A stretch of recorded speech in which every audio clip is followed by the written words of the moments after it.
Ayun na si Pula mga Sonic, papasukin na natin. Let's go!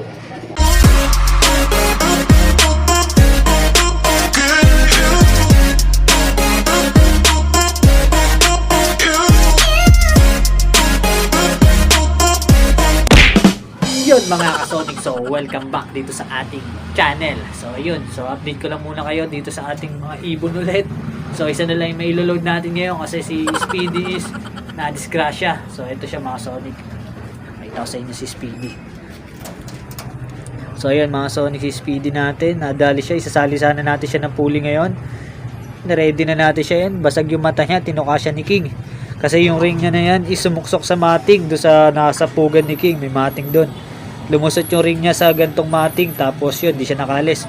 At ginulpi siya ni King. Yan ang nangyari sa kanya. So, bugbog sarado siya.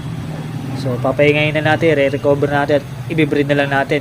Pares natin doon sa ating Peter Bandy Marwell. So, ito, papakita ko sa inyo isa na nating panlaban. Let's go! So, ito si ano natin. Si Pula. So ito siya mga Sonic. Ayan, mabas ulit. So ito na lang nag-iisa nating ilalaban sa north, sa south. So hindi natin alam kung itutuloy natin to o i-out na lang natin muna. Next year na tayo ulit maglaro. So tingnan natin kung hanggang saan naabot to. Testing natin sa pooling din, baka sakali. So subukan natin i-entry ng isa pang beses. Pag hindi umubra talaga to hanggang di maganda nilipad na ito sa linggo, tigilan natin siya. Bali sa derby na lang natin pag umabot siya sa derby. So ito yung kapatid niya yan. So ito yung kapares niya si King. So si King is kukunin na yun sa atin ni Boss Noel. So shoutout kay Boss Noel Benito. Sa kanya mapupunta yan mga Sonic. So ito dito natin ipapares si Speedy natin sa ating Peter Bandy Merwell. Taiwan Black, cross Taiwan Black ni Pastor Aden Joy Love, shout out. Yan, so ito nakapisa na rin to yung ating Alphonse. So yun, naka na yung mga Sonic, naka-reserve na. So, yung mga may-ari na nito, isa, dalawa, tatlo. So mga tig-iisang magiging YB niyan is may mga may-ari na. Kaya matik na yan. Basta bili lang, basta mga baka maubusan. So yun mga Sonic. So ito is atin to, Jan Arden yan, yung sinisitar nila. So nasoksokan na rin natin ng ring na pang NHPC, panlaban natin. So abangan natin yan sa mga susunod na video mga Sonic, abangan nyo yan. So ayun, yung ating Jan Arden at yung YB natin na yun, i-out na lang muna natin sa iba yan, baka sunada nyo. Kasi yung dito sa ating Black Eagle, so pag walang kumuha yan, ilalaban na lang natin isang YB nila.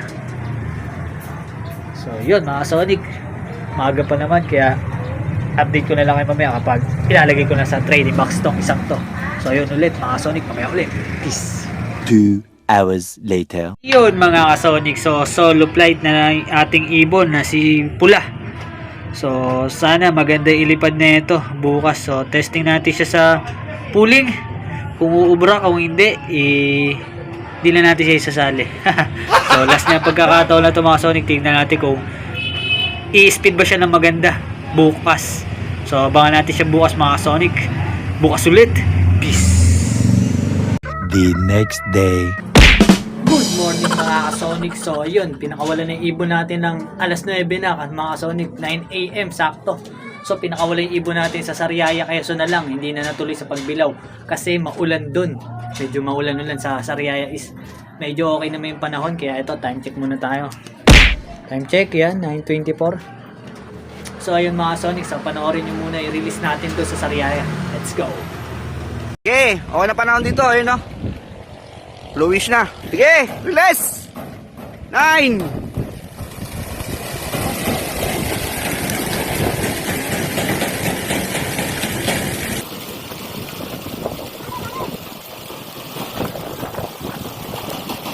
Ibon natin. Sagad na pre, sagad na. Ger! Ibon natin. Yun. Diretso na isa oh.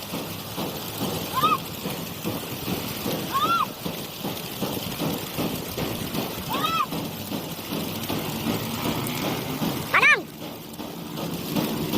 Yan. Diretso lang.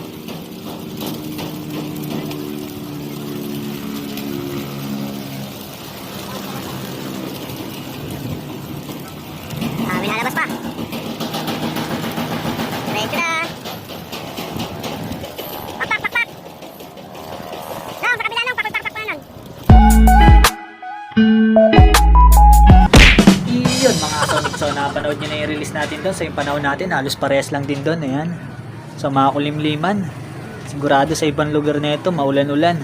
Yung madadaanan ng ibon natin is maulan, kaya abang-abang tayo kung anong oras darating yung ibon natin. So mga 9:30, mga 10:30 siguro, mga ganyan, isang oras kalahati. Ang lili pa rin nun mahigit.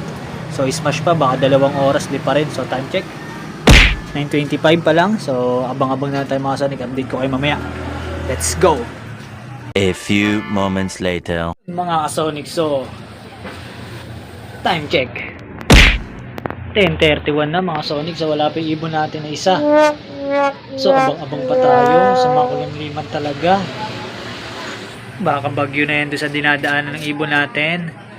So dito is mga kulimliman lang, wala pa namang ulan. So abang-abang pa tayo kung anong oras siya darating. So may ulit.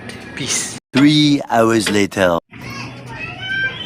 Ayun na si Pula mga Sonic, papasukin na natin. Let's go! Iyon mga ka-Sonic, so na-clock na natin si Pula. So ito siya. Ayan, ang speed niya is ano na lang, 987. So mabagal na yun, smash. Ayan, mukha naman siyang na-smash eh. Pero hindi naman masyadong basa yung kanyang balahibo.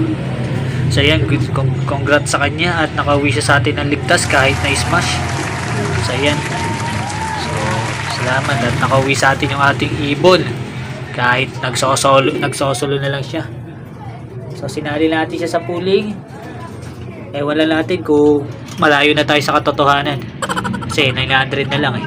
Marami na siguro nakapagpa-speed na mas mataas sa 987 kaya. Pero okay na yan mga Sonic, importante yan. Dito na yung ibon natin. Ayan, medyo pagod din siya yan. So kita nyo dyan, parang hirap siya. So painumin na natin siya ng electrolytes para medyo makabawi siya ng chakra. So pahingayin pala muna natin. So time check, ayan 10:44. So medyo wala natin kung pang ilan tayo. Tingnan na lang natin sa result mamaya. So yun mga Sonic, ako muna siya ng ating tubig paghahanda. Maya ulit. Peace. So ayun mga Sonic, so tapos na siya uminom. Hindi natin na-videoan. So ito, ibon natin na si Pula. Ayan. So yun, nakauwi na ibon natin nag-iisa. Parang yung kapares niya, solo lang lumilipad. So ayun mga Sonic, so baka hindi na tayo tumuloy ng SDR natin at hindi na natin siya ilaro, si Pula. So i-out na lang natin siya doon sa kumuha kay King. So para magpares na kukunin sa atin. Si King kasi is ano na yan, bayad na. So kukunin na lang siya. Kaso hindi pa siya kinukuha kasi baka malungkot lang siya doon kasi solo lang siya. Kaya sabi ko doon sa kukuha, kunin niya na rin to at hindi na natin yung ilalaro para mayroong kapares si King kapag dinala niya doon sa kanila. So yan, kunin niya na dapat siya si King sana. Yun nga, kailangan niya ng kapares kaya ito, i-out na natin to sa kanya. Hindi na natin itutuloy yan. Next year na tayo sa summer tsaka sa NDR. So yung mga pang NDR natin, ito tigi-isa dito is ilalaro natin. So yung sinisitter na ito na John Arden, lalaro din natin yan. Tapos yung dito sa ating Imbrek, isa rin. At doon sa ating Alphonse dyan. So tigi-isang magiging anak nila is ilalaro natin. So ito yung ipapares natin dito si Speedy muna. At ilalaro din natin yung ilalabas nila. So doon na lang tayo babawi. Mukhang maalat tayo ngayong taon. Naubusan agad tayo sa ano pa lang. Kaya wala talagang magagawa mga Sonic. Ganun talaga ang pag-iibon. Di natin masasabi kung anong mangyayari sa mga ibon natin. So yun, dahil nakakatamad na maglaro muna, kaya next year babawi tayo mga Sonic.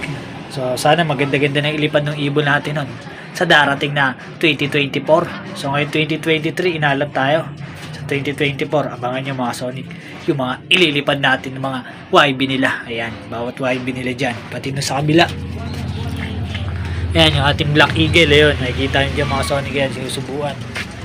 So ilalaro na lang din natin yan kasi wala namang kumukuha. Kaya ilalaro na lang muna natin sa NDR yan. Black Eagle at Pure Alphonse, para siyang pure. So ito si Speedy, ayan, kaya magapa rin yung mukha niya. Ayan, ito, maga yung kanyang mata, awit. Nabarata siya. Ayan si Speedy natin mga Sonic. Awit si Speedy. So ayun mga Sonic, hanggang dito na lang natin tatapusin tong video na to. At shout out po sa lahat ng mga followers at subscribers natin dyan.